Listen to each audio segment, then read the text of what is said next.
성리학의 성리과 확산 들어가겠습니다.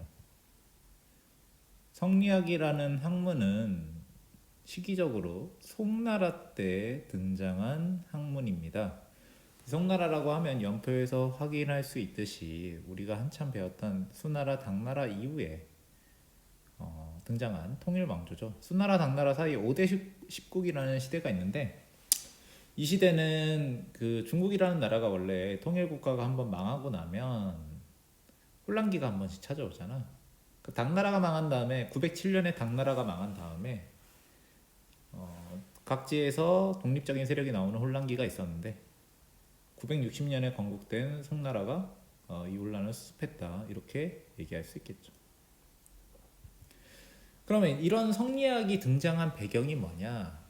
기존 유학이 훈구학 중심의 유학이었는데 그 유학이 뭔가 통치 이념이나 아니면 그런 사회적인 이념으로서 한계가 있었다, 현실과 괴리가 있었다 이런 얘기를 하게 되고, 그 다음에 이러한 훈구학 중심의 유교는 라이벌이라고 할 수 있는 불교와 도교에 대응하기도 어려웠다 이렇게 얘기를 합니다. 그럼 훈구학은 도대체 뭐냐? 자, 훈구학은 한나라 때 등장한 유학의 종류인데 이 훈구학의 특징이라고 하면은 유교 경전의 해석에 중심을 두었다고 합니다. 그래서 이 훈구학은 당나라 때 집대성이 되는데 오경정이라는 책에서 훈구학이 집대성되었다고 합니다. 그래서 그 우리가 한국사 시간에 흔히 배웠던 오경박사나 경학박사의 존재도 훈구학과 관련이 있어. 경전을 마스터했다라는 거예요. 이 경전의 자구 해석을 다 알고 있다. 이런 뜻이다라는 걸 알고 있으면 되겠죠. 그래서 여기서 말하는 오경은 이 기존 유교는 오경을 중요시 여기는데 시경, 서경, 역경, 춘추, 예기를 중요시 여깁니다. 자, 또 다른 등장 배경은 유교적 교양을 갖춘 사대부가 등장했다고 하는데 이 송나라 때 사대부들은 간단하게 얘기하면 유교 경전을 공부하고 과거 시험을 준비하는 사람들이 사대부란 말이야. 근데 이런 사람들이 당나라 때와는 비교할 수 없이 숫자가 많았다는 거지. 그렇게 유교 공부를 하는 사람의 숫자가 늘어나면 당연히 유교 학문의 저변이 넓어지고 수준도 높아지겠지. 그런 과정에서 새로운 유교 학문이 출현했다라고 생각할 수 있겠습니다. 그리고 당시 북방민족의 군사적인 압박이 심했기 때문에 이러한 군사적인 압박에 정신적으로 대항할 필요성이 있었다는 거지. 여기 보면 송나라가 군사적으로 이 북방 유목민족에게 계속 밀렸단 말이야. 거란한테도 군사적으로 밀려서 연운 16주를 되찾지 못했고, 여진족이 세운 금나라한테는 화북 지역을 빼앗기는 일이 발생한단 말이야. 그래서 세상의 중심이라고 여겼던 중국, 송나라가 군사적으로 계속 유목민족한테 밀리고 나중에 결국 멸망하게 되는데, 이렇게 군사적으로 밀리는 현상을 어떤 식으로 대응을 할 것이냐. 정신적으로는 우리가 우월하다라는 중화사상이나 혹은 이것을 뒷받침해 줄 수 있는 위계질서를 강조하는 유교를 강화시키는 게 하나의 방법이었던 거지. 그래서 성리학의 등장 배경이 됩니다. 이런 군사적으로 유목민족에게 수세에 몰린 상황은. 그리고 불교와 도교가 여기에 대응하기 위해서 성리학이 만들어지기도 하지만 성리학이라는 학문을 철학적으로 뒷받침하는 것도 이 새롭게 발전한 불교와 도교의 철학적인 것들을 성리학이 빌려왔다라는 거예요. 자, 그래서 성리학의 이론적 특징은 뭐냐? 말이 어렵습니다. 인간의 본성과 우주의 원리를 탐구한다. 인간의 본성이 후천적으로 혼탁해진 것이 문제다. 소양의 본성을 회복해야 한다. 성인은 배워서 이룰 수 있다. 이런 얘기인데 무슨 얘기냐면, 자, 이게 힌트예요. 성리학에서 얘기하는 건 본성을 회복하자는 거야. 왜냐하면 우주의 원리와 인간의 원리는 기본적으로 같다라는 거야. 그럼 우주라는 게 온 세상 만물이 부정한 존재가 아니니까 인간도 당연히 부정한 존재가 아니고 가능성을 갖고 있는 존재겠지. 그래서 이 인간의 본성을 잘 살리기만 하면 유교적인 가르침을 잘 따를 수 있는 성인을 만들 수 있다라는 거야. 근데 그게 왜 안 되냐? 자, 인간의 본성은 원래 괜찮은데 후천적으로 혼탁해진 것이 문제다. 그렇다면 후천적으로 혼탁해진 거 어떻게 해결하냐? 교육으로 해결할 수 있다라는 거야. 그래서 이렇게 얘기하는 거지. 성인은 배워서 이룰 수 있다. 성인이 될 수 있는 방법은 공부하면 된다. 이런 걸 강조하는 거야. 좀 더 강조하자면 성리학의 기본 전제는 뭐냐면 우주의 원리가 인간에 깃들어 있다, 같다라고 생각하기 때문에 유교적인 가르침이 인간에게 기본적으로 세팅되어 있고 프로그래밍이 돼 있다고 보는 거야. 근데 여기서 한 발 나아가는 게 만약에 인간이 유교의 가르침을 배워도 가르쳐도 깨우치지 못하는 정도가 아니고 안 지키고 산다. 유교의 가르침을 안 지키고 살아. 그러면 심장이나 뇌가 없는 거나 다름없다는 거야. 왜냐하면 인간이 본래 가지고 있어야 할 인간으로서의 조건을 계속 안 지키는 거니까. 그렇다면 유교적인 가르침을 누구나 할 수 있다라고 얘기하는 것은 반대로 얘기하면 이런 것들을 가르쳐도 아무리 가르쳐도 이 자식이 들어먹지를 않으면 인간 취급을 안 해준다라는 거지. 그래서 성리학은 빡센 유교입니다. 유교적인 가르침을 아주 빡세게 가르치는 거야. 강하게 가르치는 겁니다. 이걸 안 지키면 인간 취급도 안 해준다는 거지. 옛날 유교는 안 그렇단 말이에요. 옛날 유교는 유교적인 가르침 안 실천하지 않으면 야이 소인배 이러고 마는데 성리학은 야 이 자식 인간도 아니네. 너 인간 만들어야겠다 해서 유교적인 가치를 아주 강하게 주입시키고 가르치려고 한다는 거지. 그래서 성리학의 가르침 중에 경물치지라는 게 있다. 사물의 이치를 꾸준히 탐구하여 후천적으로 흐려진 본성을 회복하는 거. 사물의 이치. 왜? 사물의 이치와 인간 본성은 같기 때문에. 그지? 그러니까 성은 원래 선한 것이다. 사람은 본래 이를 가지지만 단지 이 길을 받아 무력에 가려진다. 이런 얘기인데 경물치지, 격언공리 이런 단어가 나오는데 이런 말이 어렵다면 그냥 이런 말이 나오면 성리학이구나라고 생각을 하시면 됩니다. 문제 풀 때 이런 말들이 나왔어. 다른 말 무시해도 되는 거야. 경물치지라는 말이 나왔다. 혹은 격언공리라는 말이 나왔다. 그렇다면 이것은 성리학이구나 이렇게 생각을 하시면 됩니다. 그러고 문제에 대응을 하는 방법도 있다라는 거예요. 자, 그래서 이 주의라는 사람이 성리학을 집대성한 아주 중요한 사람입니다. 얼마나 중요하냐면 성리학을 다른 이름으로 주의의 이름을 따서 주자학이라고도 불렀어. 자, 이 사람은 사서집주라는 것을 완성했는데, 자, 본래 유교는 오경 중심의 경전 체제를 가지고 있는데 주의가 사서 중심의 경전 체제로 바꿨단 말이에요. 그렇다면 사서 어쩌고 이야기가 나오면 이것도 성리학이구나라고 생각을 하면 된다는 이야기예요. 그리고 이 주의라는 사람은 주자가래와 소학도 썼는데 주자가래는 다른 게 아니고 예를 들면 제사를 지내는 방법이라든지 혼인식을 하는 방법이라든지 장례식을 치르는 방법이라든지 이런 생활 속의 의례들을 정리해 놓은 책이 주자가래야. 왜냐하면 일상생활 속에서 유교적인 것을 실천하는 게 매우 중요하니까. 왜냐하면 인간의 본성은 유교적인 가르침을 따르도록 기본적으로 세팅되어 있기 때문에 내가 인간이라는 것을 증명하려면 그런 거 다 지키고 살아야 된다는 거야.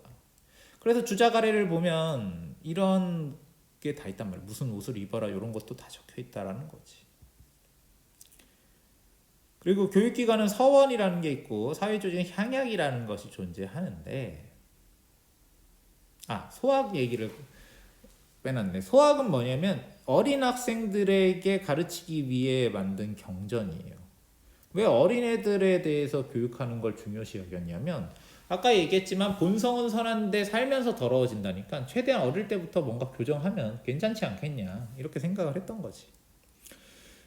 그리고 계속 얘기하지만 성리학은 교육을 매우 중요시합니다. 가르치면 배우면 성인이 되는 것이 가능하기 때문에 교육을 매우 중요시 여기고, 그래서 곳곳에 교육기관인 서원을 만들게 되고, 그 다음에 일반 백성들이나 천안신분의 사람들한테도 기존엔 유교는 그런 사람들까지 신경을 안 썼는데, 이제는 이 사람들도 인간이니까 유교적인 가르침을 해야 된다는 게 성리학의 입장이야. 그래서 향약을 만들어서 일반 백성들한테까지 성리학의 가르침으로 교화시키려고 했다라는 거지. 자, 이러한 성리학은 점점 통치 이념이 되어가는데, 결정타가 언제냐? 자, 원나라 때입니다. 자, 원나라 때 사서집주. 자, 사서가 나오니까 성리학과 관련된 책이겠지. 아까 봤던 주의가 만든 책입니다. 주의가 사서집주 만들었다고 아까 설명했어요. 자, 사서집주를 다른 것도 아니고 과거 시험 교재로 채택을 하니까 이제 중국에서 과거 시험 합격해서 관리가 되고 싶은 사람들은 무조건 성리학 공부를 해야 되는 거야. 그리고 명나라 때가 되면 유교적 소양을 갖춘 신사가 향촌사에서 영향력을 행사했다. 자, 원나라 때 이 사건이 성리학에서 매우 중요하다, 이렇게 알고 계시면 되고.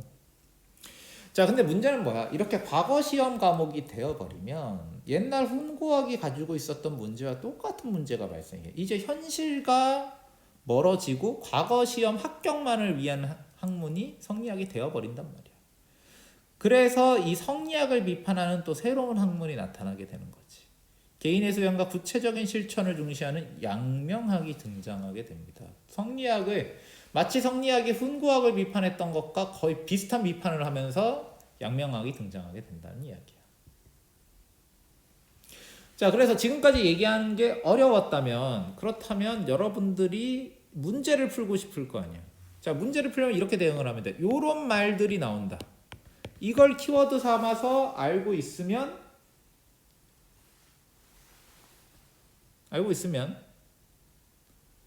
이것은 성리학에 대한 이야기다라고 알고 계시면 됩니다. 성리학은 이런 식으로 요약할 수 있겠죠. 그렇죠? 자, 그래서 성리학이 등장하고 보급되는 과정들을 이렇게 정리할 수 있겠지. 성리학의 등장 배경은 이러하다. 송나라 때 이렇게 등장했다. 원나라, 명나라, 청나라, 그 다음에 양명학, 이런 것들을 여러분들이 알고 계시면 됩니다. 양명학은 명나라 때 나왔습니다.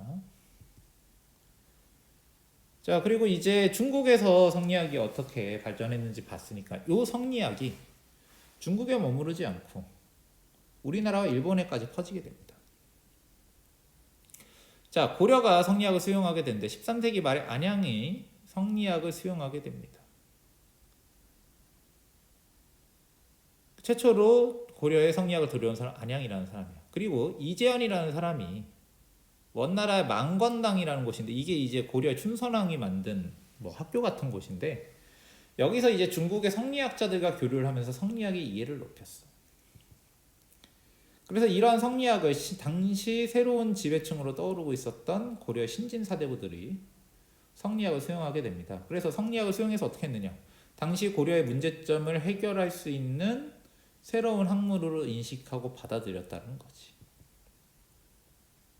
그래서 신진사대부들이 주장하는 게 뭐 검은세족이 이런 문제를 해결하자고 얘기하는 거잖아. 학문적 뒷받침이 뭐냐?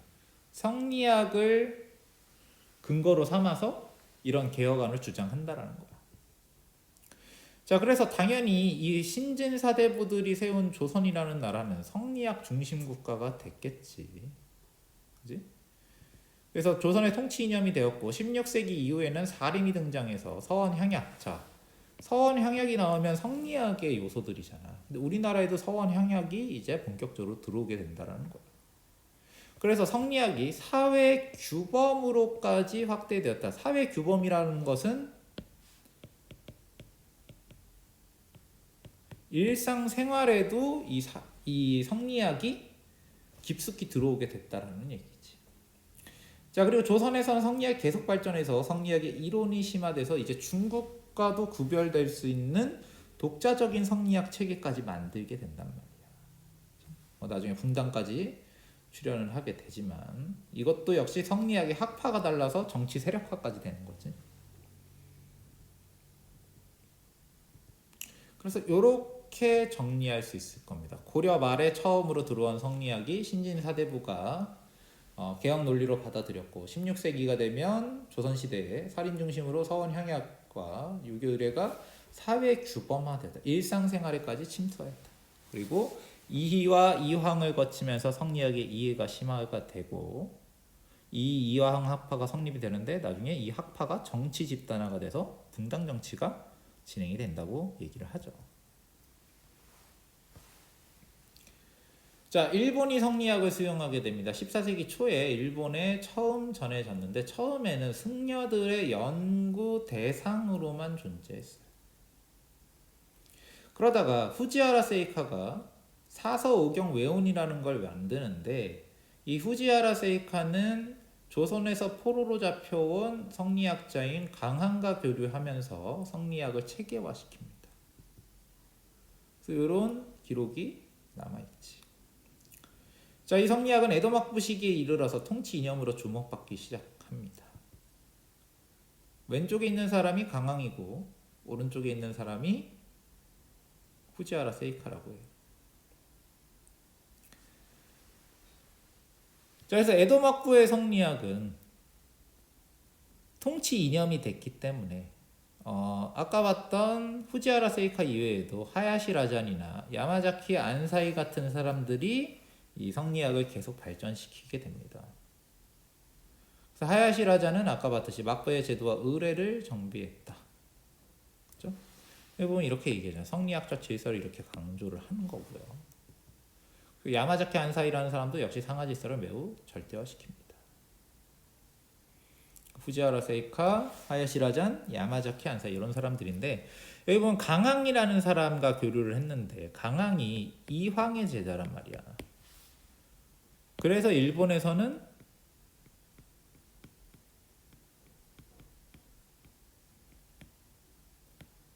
이황을 매우 높이 평가합니다. 자, 일본 성리학에서 우리가 좀 눈여겨봐야 될 것은 통치 논리로는 활용이 됐는데 불교와 신도의 영향으로 사회 규범으로는 발전하지 못했다고 합니다. 자, 조선과 비교하면 이렇게 되는 거예요. 조선은 사회 규범으로까지 확산이 돼. 그런데 일본의 성리학은 통치 논리까지는 활용이 되지만 사회 규범으로는 발전이 안 된다는 거예요. 왜? 일본은 이미 신도나 불교라는 것이 매우 강력하게 사회 규범으로 자리 잡았기 때문에 그렇게 그런 이유로 볼 수가 있겠죠. 성리학의 전개 과정은 연표로 정리하면 이렇게 얘기할 수 있습니다. 자, 일본 에도 막부의 후지하라 세이카, 하야시 라잔, 야마자키 안사이는 꼭 알아두시기 바랍니다. 여기서 봤었죠. 요 사람들 인근 일본의 성리학이 문제로 많이 나오기 때문에 눈여겨볼 필요가 있습니다.